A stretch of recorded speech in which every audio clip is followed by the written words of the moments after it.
Hello guys, अपने इस busy schedule में से मैं राहुल देसवाल कुछ कीमती टाइम लेकर फिर से आ गया हूँ आपके सामने। आपको पता है कि भैया रात में 4 घंटे क्लास लेनी है और उसके लिए एपी का बेहतरीन सा कंटेंट बन रहा है। क्वेश्चन हमेशा वहां से आता है, पर उस कुछ चीज़ें ज़रूरी हैं जो आपके सामने लानी पड़ती हैं। जैसे railway group D second phase कब तक आएगा, किस जोन का होगा एग्जाम और कितने दिन चलेगा। ठीक है, तो इसके ऊपर चीज़ें देखिए। सबसे मेन चीज़ जिन पर भी बात करें, सेकंड फेज कब आएगा, कितने फेज में होगा एग्जाम और कितने दिन चलेगा एग्जाम, और एक्यूरेट डाटा वाटा के आधारित पे ये सारी बातें होंगी।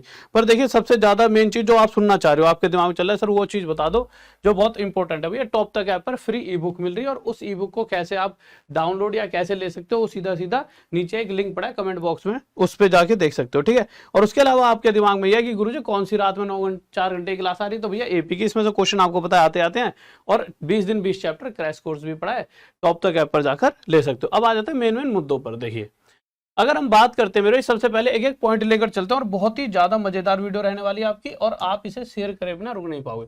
सबसे पहले सेकंड फेज का कब आएगा एग्जाम।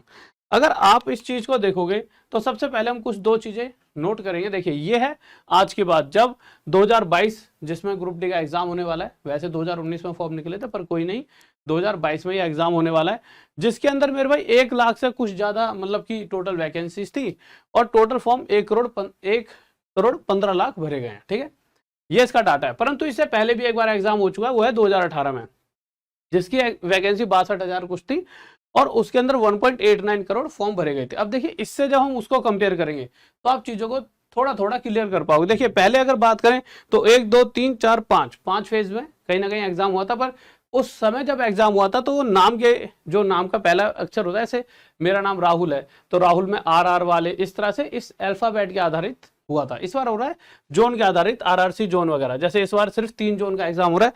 अगर आपको मैं बताऊं तो ये आप सभी ने पता होगा, नहीं पता तो एक बार फिर से सुन लीजिए। 17 अगस्त से लेकर आपका 25 अगस्त तक एग्जाम चलने वाला है और इस फर्स्ट फेज में जिन जिन का एग्जाम होगा वो है मेरे भाई हमारे 3 RRC, एक तो east central railway, south central railway और वेस्ट रेलवे। अब ईस्ट सेंट्रल रेलवे वाले कौन से होते हैं, साउथ सेंट्रल रेलवे वाले कौन से होते हैं, वेस्टर्न रेलवे वाले कौन से होते हैं, उन सब के बारे में बात करते हैं 1 मिनट के अंदर। जल्दी ही लेकर आऊंगा उन बातों पर भी।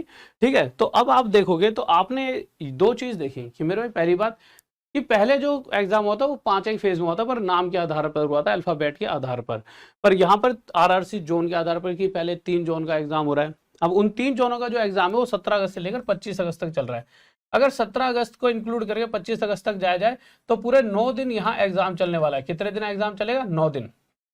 ठीक बात है, पर अगर आप इस तरह से एग्जाम चलाओगे तो कहीं ना कहीं 2 से 2.5 महीने खिंच जाएंगे। अगर आप जैसे 9 दिन बाद एग्जाम है और 1 करोड़ 15 लाख बच्चों का एग्जाम कराना है, और जिस तरह से बच्चे दिमाग में सोच के बैठे कि 25 के बाद अगला एग्जाम होने में 5 एक दिन का गैप मिलेगा, तो बहुत लंबा खिंच जाए। इतना लंबा ये नहीं खींचेंगे, यानी आपको मैक्सिमम 25 के बाद 3 दिन का गैप मैक्सिमम मिलना चाहिए, जो मेरा डाटा है जिसके हिसाब से आपका एग्जाम सही समय पर हो पाए। और चाहे अब ये आप कहीं मान लो कहीं से मतलब इन्फॉर्मेशन मिली है, मैक्सिमम 3 दिन तक आपका एग्जाम चलेगा। मतलब 3 दिन बाद 25 के अगले 3 दिन बाद नेक्स्ट आपका सेकंड फेज स्टार्ट हो जाएगा और मैक्सिमम जाएगा तो 30 अगस्त से आप मान लीजिए, यानी 5 दिन का गैप हो जाएगा। यानी फर्स्ट फेज और सेकंड फेज में 5 दिन का गैप, जबकि पिछली बार ऐसा कुछ नहीं था। 12 के बाद सीधा 18 को भी एग्जाम था, 17 को भी इससे पहले एग्जाम हुआ था। ठीक है, तो पहले तो सीधे सीधे रेगुलर चल रहे थे। ठीक है, और अगर पहले बात करें तो 1.89 करोड़ फॉर्म थे और इस बार फॉर्म कम है। परंतु देखा जाए तो आपका जो ये एक पॉइंट है कि कितने फेज में होगा एग्जाम, तो इस बार कितने फेज में होगा ये बहुत जरूरी चीज है। और ये पता कैसे चलेगी, अगर आप, सबसे मेन चीज जो आप बहुत देर से सब सुनना भी चाह रहे होंगे कि सर कि जो जोन है, देखिए अगर आप बात करते हैं इन 3 जोनों की जो कि इस बार एग्जाम होने वाले, east central railway Hajipur, south central railway Secunderabad और वेस्टर्न रेलवे मुंबई, तो इन 3 जोनों के टोटल बच्चों को गिना जाए जिन्होंने फॉर्म भरा है, तो ये टोटल 25 लाख बैठ रहे हैं। कितने बैठ रहे हैं मेरे भाई, 25 लाख। अब आप एक मोटा मोटा मुद्दा समझिए कि अभी हाल फिलहाल में 17 अगस्त से लेकर 25 अगस्त तक जो एग्जाम होंगे, यानी ये जो 9 दिन एग्जाम होंगे, इसके अंदर 25 लाख बच्चा एग्जाम दे देगा। अगर हर बार 9 दिनों में 25 लाख बच्चा एग्जाम देता है तो इस तरह से मेरे भाई 1 करोड़, सिर्फ 1 करोड़ तक पहुंचा रहा हूं, 15 लाख को भी छोड़ रहा हूं, तो 1 करोड़ बच्चों का एग्जाम होने में आपको 36 दिन लग जाएंगे। अगर 36 दिन में 1 करोड़ बच्चों का एग्जाम होता है तो मोटा मोटा ये मानकर चलिए कि 15 लाख आगे और बच्चों का एग्जाम लेने के लिए एक दो 4 फेज हो गए भाई, 25 चौके 4 मतलब 4 फेजों में 36 दिन बीते, 1 करोड़ बच्चों के फॉर्म एग्जाम भी हो गए, और 4 मतलब 4 फेजों में, 4 फेज, पहला फेज 25 लाख, दूसरा फेज 25, तो इस तरह से 4 फेज भी हो गए। अब जब 15 लाख और बचे तो उन 15 लाख के लिए कहीं ना कहीं 4-5 दिन तो लगेंगे, मोटा मोटा 4 दिन मान लो, 4 दिन में 15 लाख का और करा दिया, पूरे बच्चों का एग्जाम हो गया 1.15 लाख, ठीक है। और अब हमारे 40 दिन भी खत्म हो गए, 1 करोड़ 15 लाख का एग्जाम हो गया है और 40 दिन बीत चुके हैं। परंतु ये 40 दिन वो हैं जिस दिन सिर्फ एग्जाम एग्जाम एग्जाम हो रहे हैं। इनके अलावा अगर 2-3 दिन का गैप दिया तो 5 बार अगर 2-2 दिन का गैप भी दे देते हैं तो 5 दूनी 10, वैसे 4 दूनी 8 करो, क्योंकि प्रॉपर तो 2-2 दिन का गैप यही बनेगा। तो इस तरह से 48 और प्रॉपर एक अगर गलती से किसी बार किसी फेज में 3 दिन का गैप हो गया तो 50 दिन का मतलब समझ रहे हो, 17 से अगली 17, उससे भी अक्टूबर तक एग्जाम खिंच जाएगा। तो मुझे नहीं लगता इतना लंबा ही एग्जाम को खींचने वाले हैं, तो बहुत ज्यादा गैप नहीं रहेगा। इस चीज को क्लियर इसलिए कर रहा हूँ, बहुत सारे बच्चे तो रिलैक्स पर आ गए, यार हमारा तो इस वाले जोन में एग्जाम ही नहीं, आराम से संतुष्ट हो जाओ बेटे, मौज मारो। मौज नहीं मारनी बेटे, तैयारी करनी है। आपको अगर मौका मिल गया कि फर्स्ट फेज में नहीं है तो उस मौके का फायदा उठाओ, एक भी दिन सोना नहीं है, चैन की नींद ना ले लेना। एक बार एग्जाम क्लियर हो जाएगा तो उसके बाद जो नींद आएगी सच्ची में चैन की आएगी। अभी आप कोशिश भी करोगे ना सोने की तो नींद आएगी नहीं आपको, हर पल दिमाग में वही चलता रहेगा, अल्फा बीटा गामा, और साथ में आपके दिमाग में फिजिक्स चल रही है, केमिस्ट्री चल रही है, कुछ चल रहा है, लाना फलाना ढिकाना, दूसरे लोगों के ताने चल रहे हैं। तो बेटे ताने पाने मत चलने, तो पढ़ाई चलाओ, जगह रहो, पूरे दिन पढ़ते रहो, ठीक है। एक एक मिनट आपके लिए इंपॉर्टेंट है।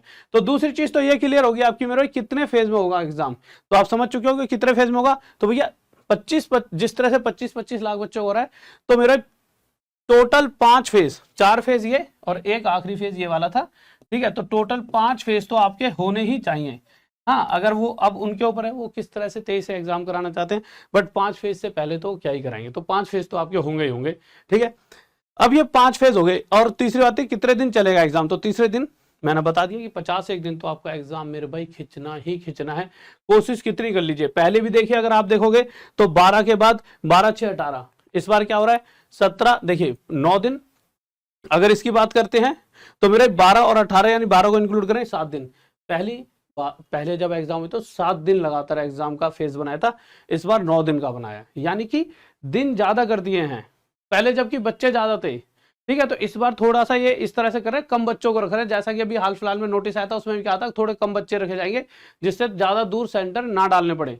अगर कम कम बच्चों का एग्जाम होगा तो ये बात तय है। देखिए पिछली बार आप अगर एक छोटी सी बात समझिए, 12 से लेके 16 सितंबर यानी करेक्ट 1 महीने से थोड़े ज्यादा में इतने बच्चों का एग्जाम हो गया। परंतु इस बार चीजें खिंचने वाली हैं, क्योंकि 9 दिन में सिर्फ 25 लाख का ही हो रहा है। क्यों हो रहा है, क्योंकि ये नोटिस में भी दिया गया है कि हम कम बच्चों का एग्जाम कंडक्ट कराएंगे जिससे कि सेंटर दूर ना देने पड़े, ज्यादा दूर ना देने पड़े। जैसे पहले दे दिया था कि भाई 600 700 750 किलोमीटर दूर भेज रहे हैं बच्चे को, कुछ ही दूरी पर 200-300 दूरी पर आपका एग्जाम हो पाए, तो इसीलिए कहीं ना कहीं ज्यादा दिन लग जाएंगे। और अगर ज्यादा दिन लगेंगे तो एग्जाम आपका अक्टूबर तक खिंचने वाला है, इतना तो तय है। बट फिर भी ये कोशिश करेंगे 25 का 26, 27, 28, 29 से अगला फेज स्टार्ट होएगा। तो इस चीज के लिए तैयार है ना कोई बच्चा मेरे भाई, इस छोटी छोटी गड़बड़े ना करे, ठीक है। और साथ ही साथ मेरे भाई आज रात में 9 बजे जुड़ना ना भूले, टॉप तक पर फ्री ई बुक मिल रही है, टॉप तक ऐप पर जा सकते हो। और साथ ही साथ मेरे भाई हमारा एपीजीपी का चल ही रहा है, रात में 9 बजे बेहतरीन सी क्लास, इसको लेना हो तो बोलना। और 20 दिन 20 चैप्टर है, और कोई भी बच्चा मेरे भाई एक भी दिन ये ना सोचे कि देख लेंगे जब होगा एग्जाम, आज ही आप स्टार्ट कर दीजिए। और आज भी अगर किसी को लगता है कि मेरा क्या होगा तो इस 20 दिन 20 चैप्टर में जुड़ जाओ। आज के टाइम पे सबसे ज्यादा जितना मैंने एक साल में बच्चा नहीं पढ़ रहा था, इस वाले बैच में सबसे ज्यादा बच्चा पढ़ रहा है, और एक साथ लाइव भी पढ़ रहा है। सारे बच्चे इकट्ठे हो गए एक साथ और ऐसे पढ़ रहे हैं, ऐसा लग रहा है कि इस बार सिलेक्शन ले ही लेंगे। मैं भी पढ़ा रहा हूँ 3-3 साढ़े 3-3 घंटे लगातार, तो बच्चा भी पढ़ रहा है। तो उससे क्या है कि एक आउटपुट निकल कर आएगी और हर बच्चे का एग्जाम क्लियर होगा। जब सभी वो भी मेहनत कर रहा है बच्चा, मैं भी कर रहा हूँ, तो मजा आ रहा है मुझे भी पढ़ाने में ज्यादा, ठीक है। तो इस वाले बैच में जुड़ जाइए टॉप तक ऐप पर अभी जाकर। कोई बहुत ज्यादा महंगा नहीं है, बहुत 399 में। ये प्राइस इसलिए रखा है कि जिससे कि गरीब बच्चे भी ले पाए। और देखिए जिस पे पैसा है वो तो मेरे भाई देखो, इस कोर्स को अगर मैं 2000 में देता तब भी बिक जाता, पर मुद्दा क्या है, मैं उन बच्चों तक पहुंचना चाहता हूं जो ऐसे बच्चे हैं जो सिलेक्शन ले सकते हैं पर उन पे पैसा नहीं है, तो इसीलिए इतना कम प्राइस रख रखा है, ठीक है। तो ओके मेरे भाई, तो जाइए अभी लीजिए, और रात में 9 बजे मिलना ना भूलें।